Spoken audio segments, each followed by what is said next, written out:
هدانا لهذا وما كنا لنهتدي لولا أن هدانا الله والصلاة والسلام على رسول الله وعلى آله وصحبه ومن والاه. رب اشرح لي صدري ويسر لي أمري واحلل عقدة من لساني يفقهوا قولي. سبحانك لا علم لنا إلا ما علمتنا إنك أنت العليم الحكيم لا حول ولا قوة إلا بالله العلي العظيم. أما بعد. Yang dimuliakan, yang berusaha Puan Hajah Ni Asnah Haji Ismail, seterusnya kepada para pendengar Radio Aikim yang dihormati sekalian. Alhamdulillah, syukur kepada Allah Subhanahu Wa Taala kerana dengan izin serta hidayahnya pada pagi ini kita telah ditakdirkan bertemu di ruang udara Aikim ini dalam kerangka kita untuk menambah ilmu, insya-Allah dengan menambah ketaatan kepada Allah Subhanahu Wa Taala. Sebenarnya apabila Allah Subhanahu Wa Taala mentakdirkan sesuatu, Allah tidak mentakdirkannya secara kebetulan. Tidak ada takdir yang kebetulan. Tetapi apa yang Allah takdirkan pasti ada tujuannya. Dan insya-Allah kita akan dapat hidup dengan lebih berjaya di dunia dan lebih-lebih lagi di hari akhirat sekiranya kita memahami apakah tujuan Tuhan meletakkan kita pada satu-satu keadaan ataupun satu-satu yang dikata situasi. Dan apabila Allah letakkan kita berada dalam ruang ilmu ini, sebenarnya tujuannya Allah nakkan kebaikan pada kita. Itu jelas. Daripada sabda Rasulullah sallallahu alaihi wasallam, mafhumnya, barang siapa yang dikehendaki kebaikan baginya, diberi ruang untuk memahami Islam. Yufaqihu fiddin, untuk memahami agama. Dan ini juga menunjukkan, membuktikan bahawa Allah Subhanahu Wa Taala belum berpaling daripada kita. Walaupun kita penuh dengan kealpaan, kita penuh dengan kederhakaan, tetapi masih Allah Subhanahu Wa Taala inginkan kebaikan. Sebab itu kita berada dalam majlis ilmu, ya. Baik, pada pagi ini saya ingin berkongsi dengan anda semua, dengan para pendengar semua tentang bahagian kedua daripada cinta terindah, iaitu kita fokuskan kepada cinta Rasulullah sallallahu alaihi wasallam, ya. Cinta Allah itu indah dan tidak kita akan dapat merasai keindahan cinta kepada Allah tu tanpa melalui cinta Rasulullah sallallahu alaihi wasallam. Sering saya tegaskan untuk diri saya dan juga untuk kita bersama, ya, bahawa cinta kepada Allah itu tujuan, cinta kepada Rasulullah itu jalannya, ya.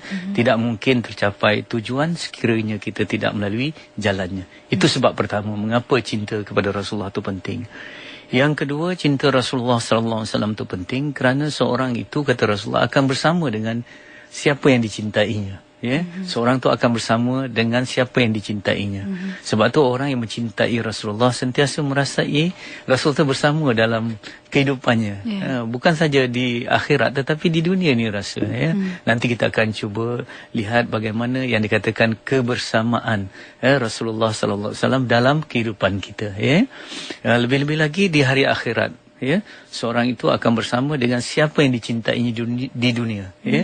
Jadi kita kena berhati-hati, kita kena bermuhasabah, ya, bahawa siapa yang kita cintai di dunia, itulah mereka yang akan bersama kita di hari akhirat. Dan kalau kita bersama dengan cinta Rasulullah di dunia, InsyaAllah, amin, mudah-mudahan kita bersama-sama dengan Rasulullah di hari akhirat sana. Itu sebab yang kedua. Dan yang ketiga ni, dalam hukum fiqah, dalam hukum tarbiyatul aulad, dalam pendidikan anak-anak, ya, wajib hukumnya bagi ibu bapa membawa anaknya mengenal Rasulullah dan mencintai Rasulullah dan keluarga Rasulullah. Wajib, ya. Jadi artinya wajib itu kalau tidak dibuat berdosa, ya.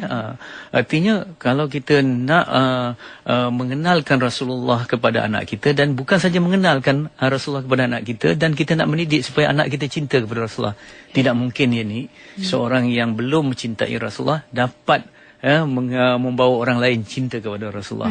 Jadi sebab itu kita sebagai ibu bapa, ya, kena meningkatkan pengenalan kita kepada Rasulullah dan meningkatkan kecintaan kita kepada Rasulullah, dan itulah tugas kita mendidik anak-anak kita supaya dapat berbuat perkara yang sama, ya. Itu yang ketiga, ya. Yang keempat, erti kita beriman kepada Rasulullah. Kita beriman kepada Rasul. Beriman kepada Rasul ni rukun iman yang keberapa? Kalau kita tengok percaya kepada Allah, percaya pada malaikat, percaya kepada Rasul yang keempat, ya. Kalau saya tak salah lah, tetapi termasuk dalam rukun iman, ya. Di dalam rukun iman tu yang kata beriman kepada Rasul tu ada 12 perkara, ya, 12 item, ya, pecahan-pecahannya. Antaranya ialah kita mengenali, ya, Rasul. Yang kedua, kita mencintai Rasul, mentaati Rasul, mencontohinya, membela dan mempertahankannya sekiranya Rasulullah dikeji ataupun dicerca, kemudian mengamalkan sunnahnya, kemudian mengharapkan syafaatnya, kemudian memahami sirahnya, mencintai keluarga dan sahabatnya, menyebarkan risalah, mengikutinya dan meninggalkan larangannya. Jadi ada 12 package apabila kita kata beriman kepada Rasul itu. Jadi dalam 12 tadi termasuk dalam mencintai Rasulullah sallallahu alaihi wasallam, ya. Jadi ini. Dan yang akhir sekali ialah kita mencintai Rasulullah. Kenapa cinta Rasulullah sallallahu alaihi wasallam ini penting? Inilah syarat untuk kita berjaya dan mendapat kemenangan di dunia, lebih-lebih lagi di hari akhirat. Tanpa cinta kepada Rasulullah, kita akan gagal di dunia. Kita akan menderita di dunia, dan lebih-lebih lagi kita akan menderita dan kita akan mengalami nasib yang sangat celaka nanti di hari akhirat. Jadi kalau kita nak berjaya, kita contohi Rasulullah sallallahu alaihi wasallam. Itu syaratnya, ya. Jadi berjaya di dunia dan juga berjaya di hari akhirat. Itulah sebab mengapa cinta kepada Rasulullah itu sangat penting, ya. Baik. Sekarang timbul persoalan yang sangat penting, iaitu bagaimana kita nak cinta Rasulullah, ya. Bagaimana kita nak cinta Rasulullah. Memang pada bulan Rabiul Awal ini tidak adalah yang paling banyak diperkatakan, sama ada di surau, di masjid, di pejabat, malah di rumah-rumah sekalipun, dalam radio, dalam TV kita dengar semua tentang mahabbah Rasulullah sallallahu alaihi wasallam. Jadi kita tidak akan jemu-jemu untuk memperkatakan Rasulullah, ya. Kalau jemu dengan makanan tak apa, ya. Tetapi jemu dengan kebaikan tak boleh, ya. Kita kena berterusan istiqamah cinta kepada kebaikan, lebih-lebih lagi kepada pembawa ataupun pintu segala kebaikan, ya, iaitu Rasulullah sallallahu alaihi wasallam. Jadi walaupun sudah berkali-kali kita mendengar sirah Rasulullah, cerita Rasulullah, anekdot-anekdot, hadis-hadis daripada Rasulullah, kita seharusnya tidak merasa jemu, ya. Kita akan berterusan untuk menyebut-nyebut Rasulullah. Baik. Bagaimana kita nak cinta Rasulullah? Yang pertama, kita kena kenal Rasulullah. Ya. Dan apabila ditanya bagaimana kita nak kenal Rasulullah, kena ada dua cara, ya. Yang kita baca daripada para asatizah kita, daripada murabi-murabi kita. Yang pertama, kita kena kenal dengan ilmu. Artinya belajar sirah Rasulullah sallallahu alaihi wasallam, ya. Saya betul-betul terkesan dengan satu kuliah yang baru ni saya dengar bahawa dikatakan bahawa sirah Rasulullah sallallahu alaihi wasallam itu sebenarnya satu mukjizat. Sirah Rasulullah sallallahu alaihi wasallam itu sebenarnya satu mukjizat. Apa yang dikatakan mukjizat? Perkara yang khawariqul adah ataupun suatu yang keajaiban, ya. Jadi rupanya apabila kita membaca sirah Rasulullah sallallahu alaihi wasallam, ada keajaiban, ada suatu perkara yang maknawi akan singgah di hati kita dengan membacanya saja. Subhanallah. Selalunya apabila kita membaca sirahnya ni, kita hanya terikat dengan fakta dan juga terikat dengan apa yang dikatakan data-data saja. Bila Rasulullah lahir, tahun apa, pada usia berapa. Kita hanya ada fakta-fakta, tarikh dan juga masa. Tetapi marilah selepas ini, apabila kita membaca sirah Rasulullah, kita melihat suatu yang tersirat daripada yang tersurat. Iaitu kita membaca bukan sekadar otak kiri, tetapi dengan otak kanan. Ya, otak kanan ni visual, dan apabila kita membaca sejarah Rasulullah, mari kita bayangkan supaya roh sejarah itu datang kepada hati kita. Contoh, ya, kita bayangkan bagaimana Rasulullah sallallahu alaihi wasallam setiap hari di peringkat di Makkah ketika menyeru Islam, balik ke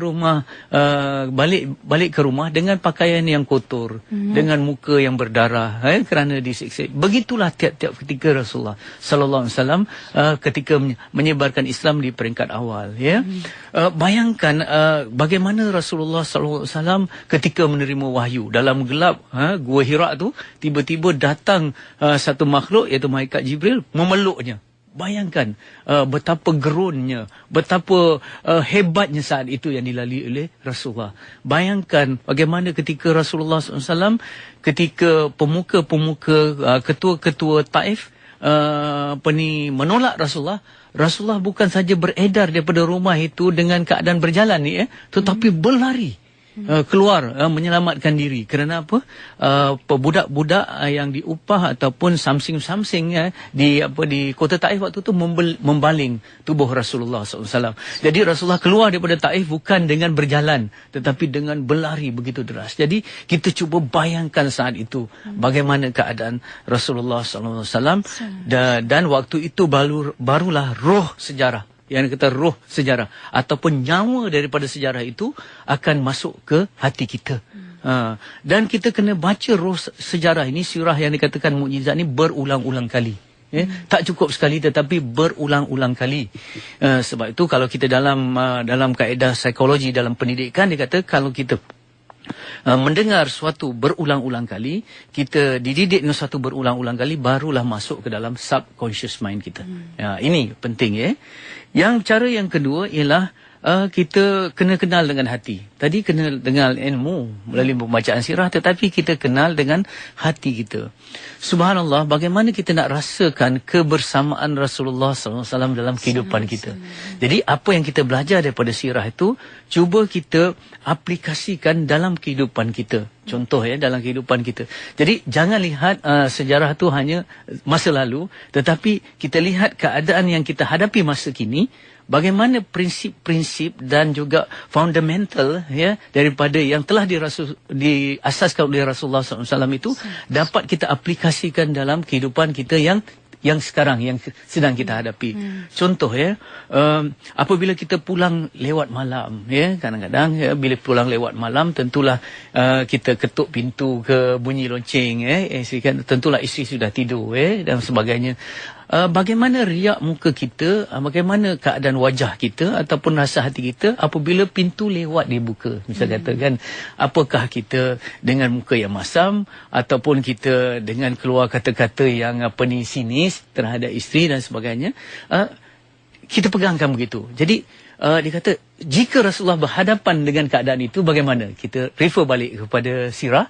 Rasulullah bila pulang lewat, Rasulullah tidak menyalahkan isteri, tetapi dia menyalahkan dirinya. Seolah-olah menyalahkan dirinya, bahawa Rasulullah akan bentangkan ridaknya dan akan tidur di depan pintu. Misal kata, kita tak suruhlah para suami tidur di depan pintu kalau tak dibuka pintu, tetapi setidak-tidaknya kita berucap dengan kata-kata yang manis, terima kasih ataupun senyum. Contoh ini kita lihat. Dan bagaimana ketika kita dikasari? Contoh dalam satu perhimpunan ke, dalam satu kenduri kendara ke, ataupun sekarang cakap senanglah, waktu kita naik kereta di jalan raya tiba-tiba ada satu kereta memintas kita dengan cara yang tak beradab. Contoh dia potong cara tak beradab, tak bagi signal lah, dengan keadaan yang laju, ataupun kita berdepan dengan jam yang menyebabkan kita tersangkut ini mengingatkan kita bagaimana Rasulullah SAW satu ketika Rasulullah berjalan, Rasulullah ditarik daripada belakang oleh seorang Arab, ditarik sehingga leher Rasulullah SAW itu mempunyai kesan daripada kain yang kasar itu. Jadi waktu itu kita akan terasa, oh begini rupanya. Jadi kita tidak akan ditarik macam tu, tetapi sekurang-kurangnya di atas jalan raya kita berdepan dengan keadaan yang begitu.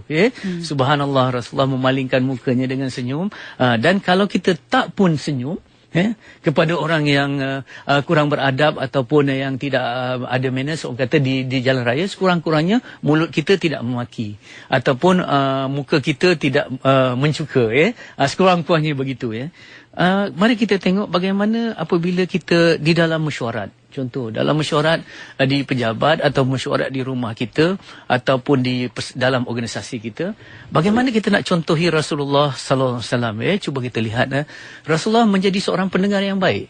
Walaupun Rasulullah ada perkataan yang lebih baik untuk diutarakan sebagai pandangan untuk didengar oleh orang lain. Contoh ketika Utbah datang, Utbah bin Rabi'ah ni yang diutus oleh kaum Quraisy untuk menawarkan kepada Rasulullah 4 perkara. Dengan syarat Rasulullah berhenti berdakwah. Yang pertama menawarkan harta, yang kedua menawarkan kuasa, yang ketiga menawarkan wanita yang jelita, dan yang keempat menawarkan tabib atau doktor. Sekiranya kamu menyeru ni kerana kamu sakit mental ataupun kerana gila atau kerana terkena sihir, ini ada tabib yang nak mengubat untuk kamu. Jadi Utbah ni bercakap panjang Tapi Rasulullah diam saja dengar. Ya. Dah Utbah dah berhenti, Rasulullah kata pada Utbah, sudah habis semua. Dah habis dah cakap dah. Dah habis dah cakap dah. Begitu dah. Jadi bila Utbah kata dah habis dah, tak ada apa lagi dah. Lalu Rasulullah mau mengeluarkan kata-kata yang lebih baik, iaitu surah Al-Fusilat ayat 13. Iaitu tentang bagaimana kaum Ad yang nasib kaum Ad yang yang diserang oleh halilintar petir dan sebagainya. Sedangkan Rasulullah nak berkata tu ayat Quran. Tentulah kalamullah ni mengatasi semua kata-kata yang baik oleh manusia kan. Tetapi bila Utbah bercakap, Rasulullah boleh diam. Jadi macam mana dalam mesyuarat? Kadang-kadang kita selalu memotong cakap orang kan. Kadang-kadang kawan kita yang kita anggap rendah daripada kita, belum dia pun bercakap, kita dah sampuk, kita dah potong. Jadi kita nak gambarkan yang dikatakan bagaimana Rasulullah kalau dia berada di sisi kita sewaktu kita memandu, sewaktu kita dalam mesyuarat. Contoh, bila Rasulullah SAW bertanya kepada isterinya, ada makanan hari ini? Bila isterinya kata tak ada apa-apa, Rasulullah kata, oh kalau gitu kita puasa. Begitu indah sekali. Jadi kita tak naklah kata macam sekarang kita tanya pada isteri, kadang-kadang isteri kita silap aja. Sepatutnya hari ini dia masak kari yang kita nak, tetapi dia termasak gulai lain. Itu pun kadang-kadang sebab makanan kita dah berbalah antara suami isteri. Sebab makanan kita misal kata berbarah dengan sahabat-sahabat. Contoh ni bagaimana kadang-kadang kita balik daripada kenduri. Balik dari kenduri ni kadang-kadang orang menilai apa? Selain daripada pengantin, orang menilai makanan. Kadang-kadang dalam kereta lagi kita dah kata dah, kenapa rendang di kenduri itu tak serupa rendang lah. Macam-macam kita cakap. Padahal Rasulullah sallallahu alaihi wasallam kalau dia tak suka makanan tu, dia akan berlalu dan tinggalkan begitu saja. Jadi yang itu yang dikata, walaupun kadang-kadang mulut kita berselawat, tetapi perlakuan kita dalam keadaan yang kecil-kecil, kadang-kadang kita tak nampak bahawa itu suatu yang perkara yang penting. Bagaimana Rasulullah sallallahu alaihi wasallam ketika berhadapan dengan budak kecil. Rasulullah sallallahu alaihi wasallam pernah melihat seorang budak kecil bernama Umair. Umair ni dia suka bela burung. Kemudian burungnya mati. Rasulullah lalu dan Rasulullah tanya, bagaimana keadaan An-Nukair? An-Nukair ini nama burung bagi Umair itu. Jadi kita lihat bagaimana Rasulullah meraihkan kanak-kanak. Kadang-kadang kita rasa apa yang kita bincangkan terlalu serius. Kadang-kadang bila anak kita mengganggu, kita rasa kita terganggu oleh perbualan-perbualan anak kita yang kecil. Padahal Rasulullah boleh masuk subjek kepada budak yang kecil. Kenapa? Bagaimana burung yang dikata An-Nukair itu? Rasulullah SAW kalau jalan, Rasulullah tengok budak menangis, Rasulullah akan tanya, kenapa budak tu menangis? Ini dalam sirah kita dengar. Jadi sekarang ni kalau kita lihat anak-anak kita, kadang-kadang anak-anak saudara kita bila balik ke kampung, kadang-kadang pasal hari raya dan sebagainya, dah jadi bergaduh lah kadang-kadang antara anak-anak saudara ni. Budak pernah nangis, kita kata kita diam, kita asyik dengan paper kita asyik dengan kita punya handphone dan sebagainya. Kita tak tengok kenapa budak tu menangis. Ini kehidupan yang biasa-biasa dalam kehidupan Rasulullah sallallahu alaihi wasallam. Cuba kita tengok ketika berdepan dengan sampah, contoh kadang-kadang kita buang sampah daripada tingkap kereta, buang sampah di mana-mana, sampah yang menghalang perjalanan kita tak peka. Sedangkan Rasulullah sallallahu alaihi wasallam itu dia melapangkan, dia bukan menyempitkan. Kalau ada kotoran-kotoran, Rasulullah sallallahu alaihi wasallam akan bersihkan. Jadi ini keadaan kita yang kita lihat, keadaan-keadaan yang mana kita merasai bahawa Rasulullah sallallahu alaihi wasallam itu sentiasa bersama kita, bukan dengan perkara yang besar-besar. Dengan kehidupan seharian kita. Sebutlah apa saja, ke tandas, ke dapur, ke bilik tamu ataupun apa saja di lapangan yang mana, di sana ada sunnah Rasulullah sallallahu alaihi wasallam yang boleh kita aplikasikan dalam kehidupan kita. Jadi inilah yang dikatakan cara kita mengenal dalam perjalanan kita untuk cinta kepada Rasulullah. Pertama, kenal dengan akal kita, yang kedua kenal dengan rasa kita, iaitu bagaimana agaknya Rasulullah SAW akan bertindak ketika kita berdepan dengan situasi yang kita sedang depani semasa insya-Allah. Insya-Allah. Dan untuk waktu ini kita buka dulu soalan dari saudara Kifli. Katanya beliau ni selalu tak tenang, Ustaz. Apakah belum mendapat cinta ilahi, sebab itulah keadaannya tak tenang. Jadi bagaimana saranan Ustaz untuk dia meraih ataupun mendapat cinta ilahi? Dan satu lagi Ustaz, kita sebagai manusia dalam kehidupan ini harus memenuhi dua hak dunia dan juga hak akhirat. Saya kira kedua-dua tuntutan itu telah terpenuh oleh Rasulullah sallallahu alaihi wasallam. Sebab itulah baginda mendapat cinta terindah. Bagaimana kita pada hari ini, Ustaz? Ya, saya respon kepada soalan sahabat saya. Sahabat tadi, siapa namanya? Kifli. Kifli, ya. Tentang jiwa yang tidak tenang. Ya, je. Jadi jiwa yang tidak tenang ini, kita tengoklah yang ini, bila sebut tentang jiwa tidak tenang ni, bukan saya jawab ni artinya saya dah jiwa yang tenang. Kita boleh katakan kita sedang berusaha untuk tenang. Ya. Jadi bagaimana kita nak berusaha untuk mendapat jiwa yang tenang? Jiwa yang tenang hanya kita tengok dalam Quran, kata Allah bizikrillah tatmainul qulub. Ya. Kita dengan mengingati Allah. Ya. Jadi mengingati Allah. Itu soal hati kita. Tapi kadang-kadang jiwa ni tak tenang dalam perjalanan dia untuk mengingati Allah. Ya. Kalau kita yang dikatakan orang yang telah beriman, yang dikata memang apabila dia mengingati Allah, di hati dia akan tenang. Tetapi dalam keadaan kita ni peringkat mujahadah ni, peringkat mujahadah. Mujahadah ni orang yang sedang melalui jalan untuk menjadi baik. Bukan dah jadi baik. Orang yang sedang bermujahadah. Orang dalam bermujahadah ni dia gini nafsu dia ataupun hati dia sentiasa berbolak-balik. Ya. Bila dia buat taat, dia tak suka lagi. Tak ada rasa manis lagi dengan taat. Bila dia solat tak rasa manis. Masih lagi peringkat mujahadah. Yang dikatakan I need to pray, masih I have to pray. Maksudnya dia paksakan diri untuk solat. Kerana takut kalau tak solat dia berdosa. Bukan kerana solat tu satu kemanisan dalam solat dia. Ya. Dia kalau kita nak tengok dengan ketaatan ini, kalau hati kita dah peringkat yang tinggi ataupun peringkat masih mujahadah, kalau hati kita tenang semasa beribadah, itu artinya kita adalah orang yang memang dah baik. Tenang semasa beribadah. Tetapi kalau kita tenang selepas beribadah, kita rasa dah macam satu beban. Ibadah tu macam satu beban. Bila dah lepas solat je, rasa tenang dah solat dah. Kita. Artinya ibadah tu masih lagi satu beban, bukan satu kemanisan. Artinya bila kita dah letak beban tu baru rasa lega. Itu artinya kita peringkat mujahadah. Tetapi kalau orang yang di peringkat yang tinggi, dia mendapat kemanisan semasa dia beribadah. Jadi orang yang mujahadah ni dia buat taat dia tak rasa manis. Tetapi sekiranya dia melakukan maksiat, dia rasa bersalah. Rasa tak seronok juga. Sebab dia ada rasa tak selesa. Sebab apa? Dosa itu suatu yang meresahkan hati. Jadi sebab itu orang yang mujahadah ni dua-dua pun dia dalam keadaan yang tidak stabil ni. Ketika dia melakukan taat tak ada kemanisan, ketika dia melakukan maksiat tidak ada keselesaan pada hatinya. Jadi ini peringkat kedua dalam hati. Jadi bagaimana kita nak dapat kemanisan? Yang pertama, teruskan dengan zikrullah walaupun hati kita lalai. Teruskan berzikir, dan zikir yang terbaik ialah solat dan Al-Quran. Teruskan walaupun hati kita lalai. Kerana lalai dalam berzikir, dengar ni, lalai dalam berzikir lebih baik daripada lalai terus tak berzikir. Itu penting. Itu yang satu. Yang kedua, hendaklah kita dekat dengan orang-orang soleh. Dekat dengan orang soleh, yang mana memandang muka orang soleh pun akan mendapat ketenangan. Ini yang penting. Memandang kita duduk dengan orang-orang yang soleh, sama ada para ustaz kita, para murabi kita, para syekh kita. Dan kita kena cari sahabat-sahabat yang boleh memberi ketenangan bagi kita. Ketika dia ingat, kita ingat, dia membantu. Ketika kita lupa, dia mengingatkan.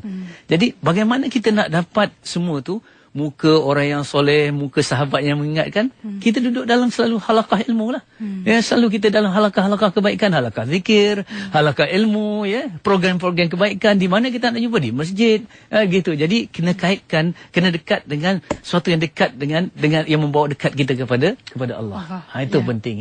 Yang ketiga, kita kena tak boleh saja berzikir, tak boleh saja kita dekat dengan orang soleh. Yang ketiga, kita mesti melazimi taubat kepada Allah, istighfar. Jadi sebab dosa ini apabila dia lekat di hati kita, dia akan menyebabkan hati kita tidak tenang. Istighfar akan membersihkan.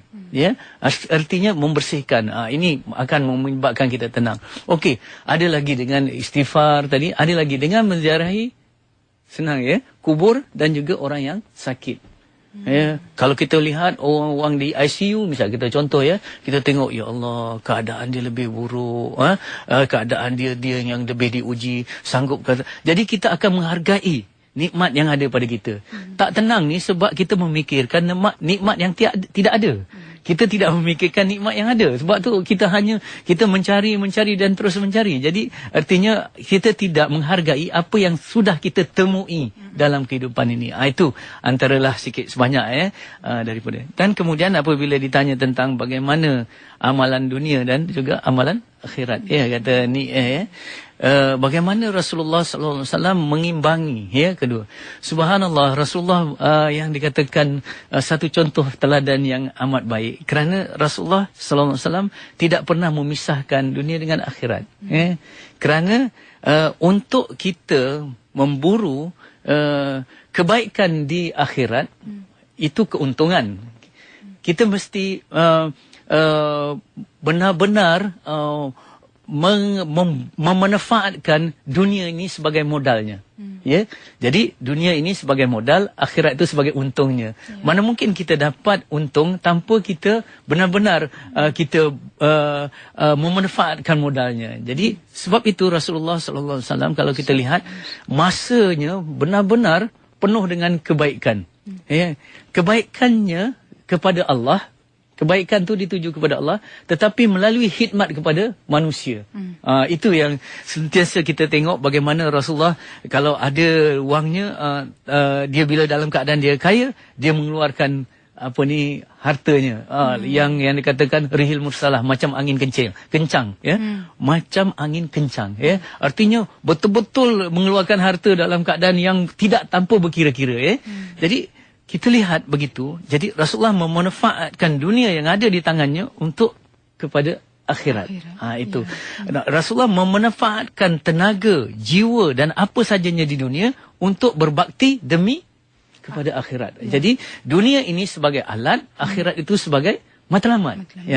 Jadi kita kena fikirkan begini saya nak hubungkan antara galah dengan buah lah Dunia ini umpama galah. Akhirat itu umpama buah.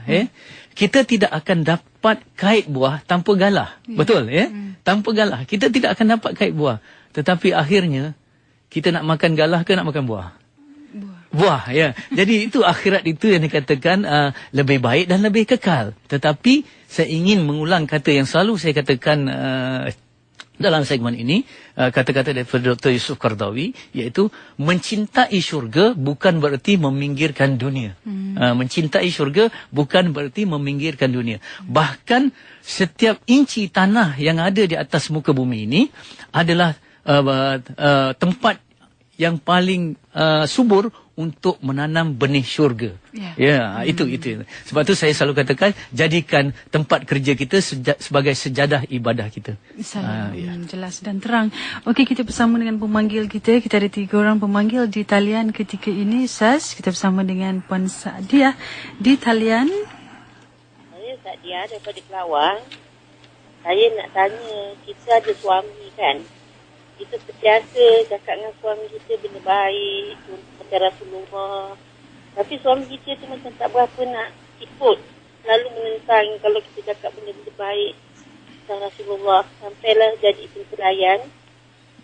Suami saya berkata, contohlah dia kata, awak ni takkan masuk surga.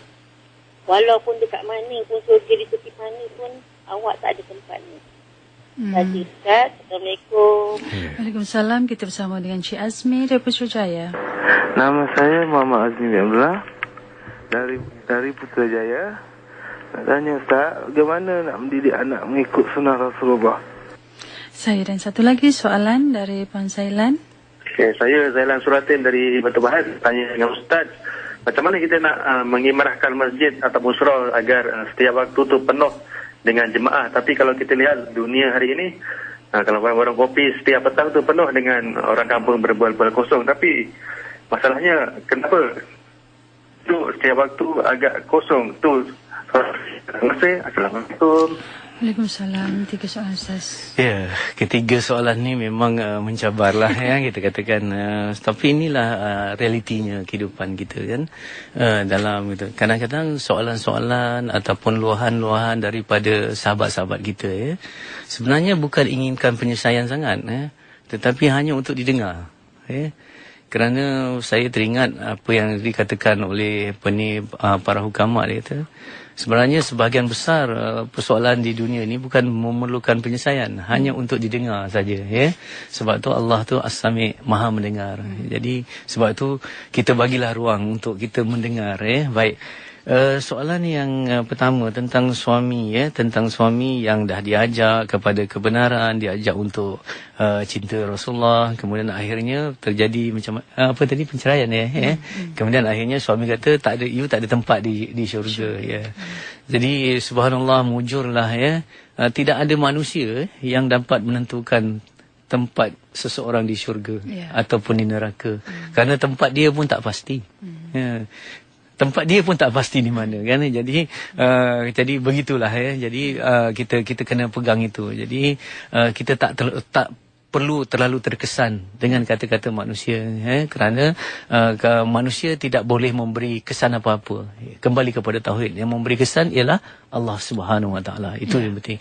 Jadi kita lebih takut apa yang Allah akan kata pada kita, bukan kepada suami atau isteri atau siapa saja yang kata pada kita ya. Itu. Kemudian kita kena akrab kita sebagai hamba Allah kepada Allah dengan ibadah-ibadah kita, dengan ketaatan kita. Sebab bila kita rapat dengan Allah, harga diri kita akan menjadi tinggi ni. Harga kita akan tinggi apabila kita rapat kepada Allah yang Maha Tinggi. Jadi bila kita dapat akrab dengan Allah, saya ingin pesan kata-kata ini jangan bimbang kalau kita tidak dihargai, tetapi bimbanglah kalau kita benar-benar tidak berharga. Jadi bila kita dah jadi hamba Allah, Allah tidak akan mengecewakan kita. Sebab itu Rasulullah SAW dia punya motto ialah ana Abdullahi, aku adalah hamba Allah dan Allah tidak akan mengecewakanku. Ini ya kita dalam menghadapan. Kemudian kita ni dalam kita menyampaikan kebenaran ni ya, kita tak cukup dengan sabar saja, tetapi kena sabar dalam bersabar. Itu yang dikatakan sabar yang indah. Ya, iaitu kita tak cukup dengan sekali dua kali kita menyampaikan kebenaran, tetapi kena berkali-kali. Saya ingin memetik kata hukama, dia kata kalau suatu pintu diketuk berkali-kali, beratus-ratus kali, beribu-ribu kali, akhirnya pintu itu juga akan terbuka ya. Jadi begitulah yang ditunjukkan oleh Rasulullah sallallahu alaihi wasallam ya. Bagaimana Rasulullah sallallahu alaihi wasallam terus berdakwah walaupun ditolak dengan banyak kali ya. Jadi ada riwayat mengatakan bahawa tak kurang Rasulullah sallallahu alaihi wasallam mengetuk pintu rumah Abu Jahal tak kurang 100 kali lebih. Betul. Walaupun kalau kita tengok, begitu juga dengan Abu Lahab. Ya, diceritakan dalam tafsir yang saya dengar lah, dalam kuliah tafsir ya. Dia kata bila tabat yada Abi Lahabi wa tab, iaitu celaka bagi dua tangan Abu Lahab ni ya. Artinya confirm Abu Lahab tidak akan Islam dah.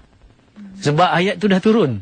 Yang bahawa Abu Lahab dan isterinya akan menjadi penghuni syurga. Itu confirm dah.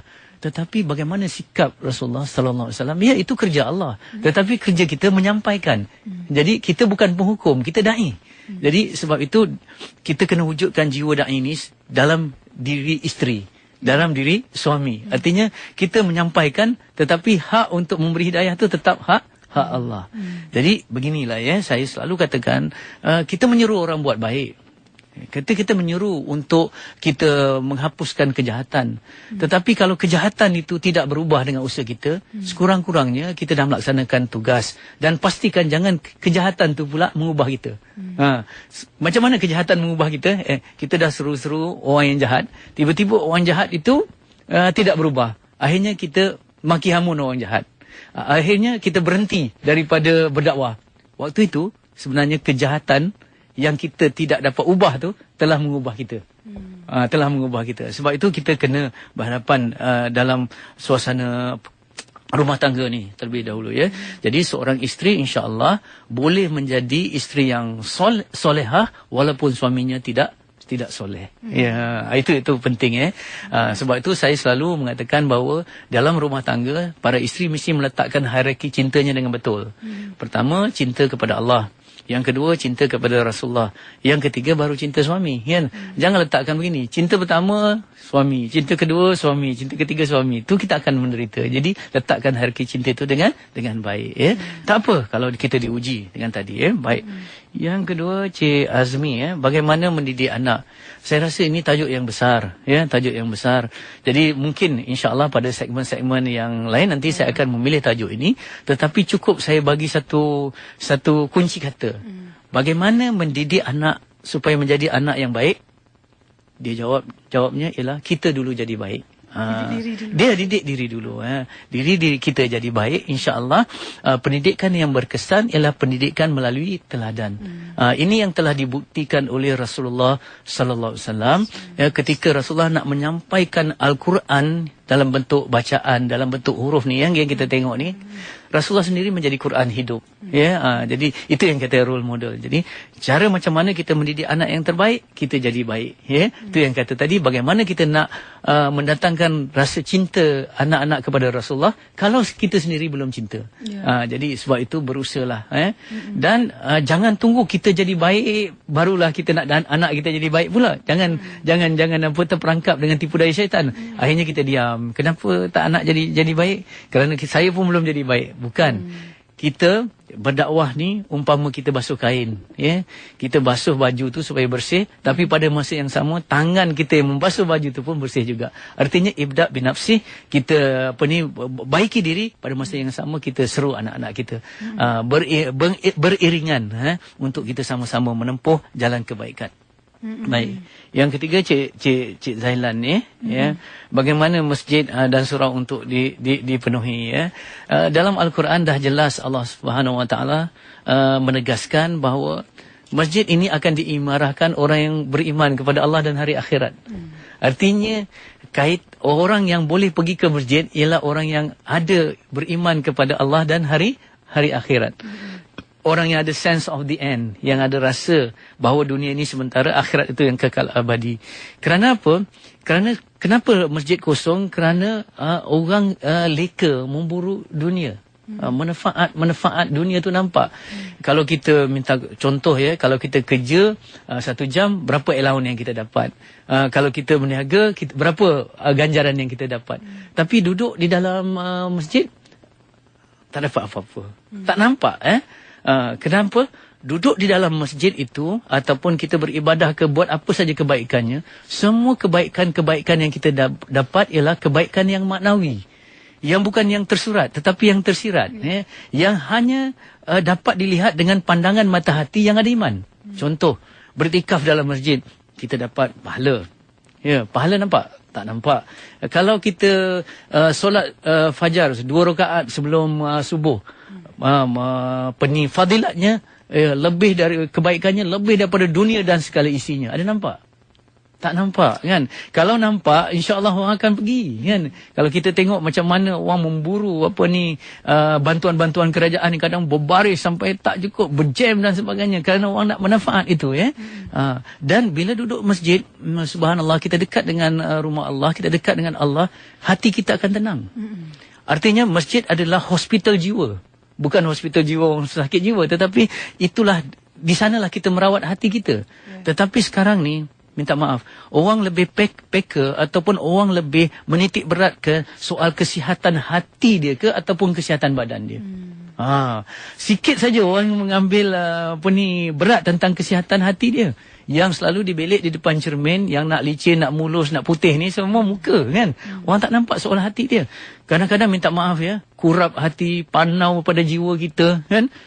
Penurut hati tak nampak, kan? Padahal kita ada sifat pemarah. Itu macam kuraplah pada hati kita. Itu macam penyakit-penyakit yang menyerang fizikal kita lah. Tapi oleh kerana kita tak nampak, sebab tu kita tak pergi ke masjid. Soalnya bagaimana kita nak nampakkan manfaat-manfaat masjid ni? Orang masjid tu sendiri sebagai ejen perubah. Sebab itu kadang-kadang kita salahkan kadang-kadang orang di luar masjid. Kenapa tak datang masjid? Mari hari ini kita muhasabah orang di dalam masjid. Ada pepatah mengatakan begini ya. Kenapa kejahatan berluasa? Kejahatan berluasa kerana orang baik berdiam diri. Kejahatan berluasa kadang-kadang orang yang baik berdiam diri. Jadi orang yang baik di dalam masjid, pertama mesti menjadi ejen perubah di luar masjid dengan mereka memaparkan akhlak orang masjid.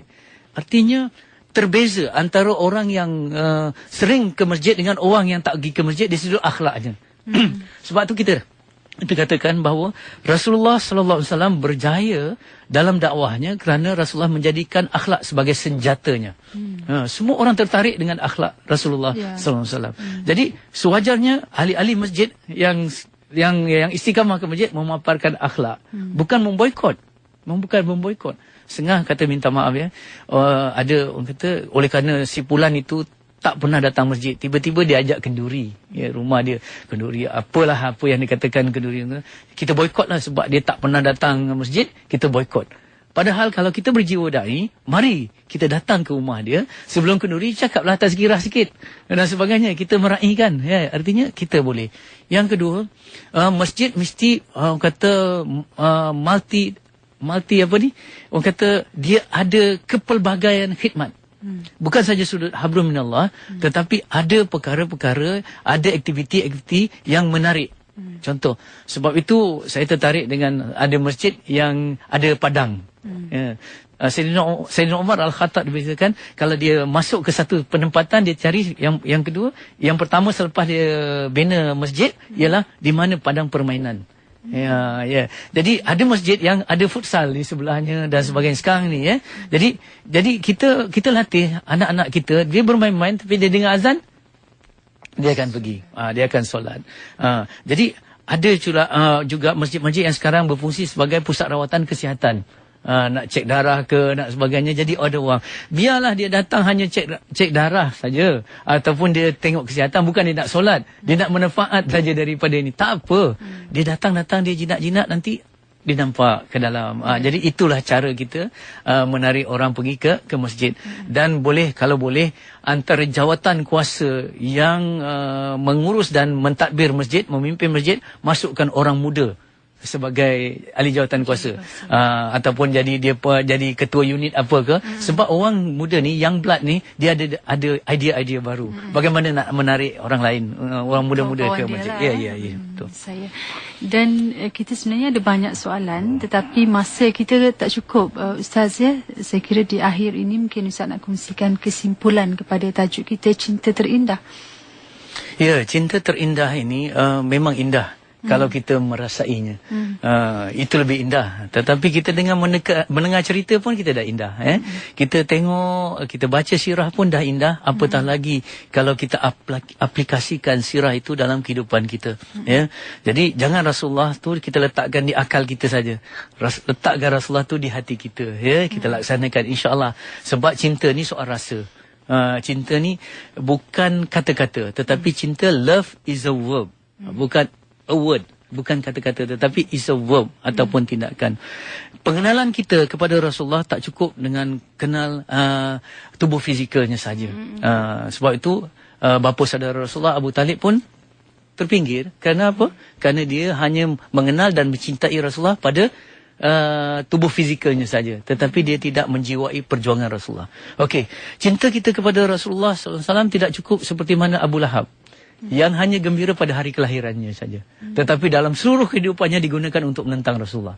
Jadi kalau ada orang cinta bermusim, iaitu musim Maulid, jadi kita harus refleks sejarah Abu Lahab, kerana dia gembira pada hari kelahiran, tetapi dalam seluruh kehidupannya digunakan untuk menentang Rasulullah sallallahu alaihi wasallam. Cinta kita jangan macam Heraklius ini Hercules, maharaja Rom yang telah merasai dan mengakui kebenaran Rasulullah, tetapi apabila kebenaran itu menggugat kepentingan kuasanya, akhirnya dia kembali tidak beriman. Jadi cinta tidak artinya cinta tidak berarti apa-apa kalau tidak mengorbankan kepentingan kita. Jadi cinta itu pengorbanan. Jadi sejauh mana kita cinta kepada Rasulullah, apa yang telah kita korbankan. Bukan hanya menyebut saja. Okey, akhirnya cinta kita tidak boleh ada soal hasad dengki kepada hamba Allah yang lain. Kerana kalau kita ada hasad dengki ialah virus kepada cinta. Sebab tu orang Yahudi dan orang Nasrani, dia kenal Rasulullah, dia lebih kenal Rasulullah. Sepatutnya dia kenal, dia cinta. Tetapi kenapa dia tidak cinta? Kerana perkenalannya itu disinggahi ataupun dihinggapi oleh virus hasad dengki. Jadi jangan ada rasa hasad dengki dan jangan ada rasa takbur, kerana takbur akan meleburkan cinta. Itulah rumusan. Cinta itu harus seperti apa, Ustaz? Cinta itu umpama air yang mengalir. Sentiasa air yang mengalir akan sentiasa bersih dan membersihkan. Air yang mengalir sentiasa bersih dan jernih. Cinta kita mesti umpama air yang menyuburkan. Air itu kehidupan. Cinta itu adalah kehidupan. Saya InsyaAllah.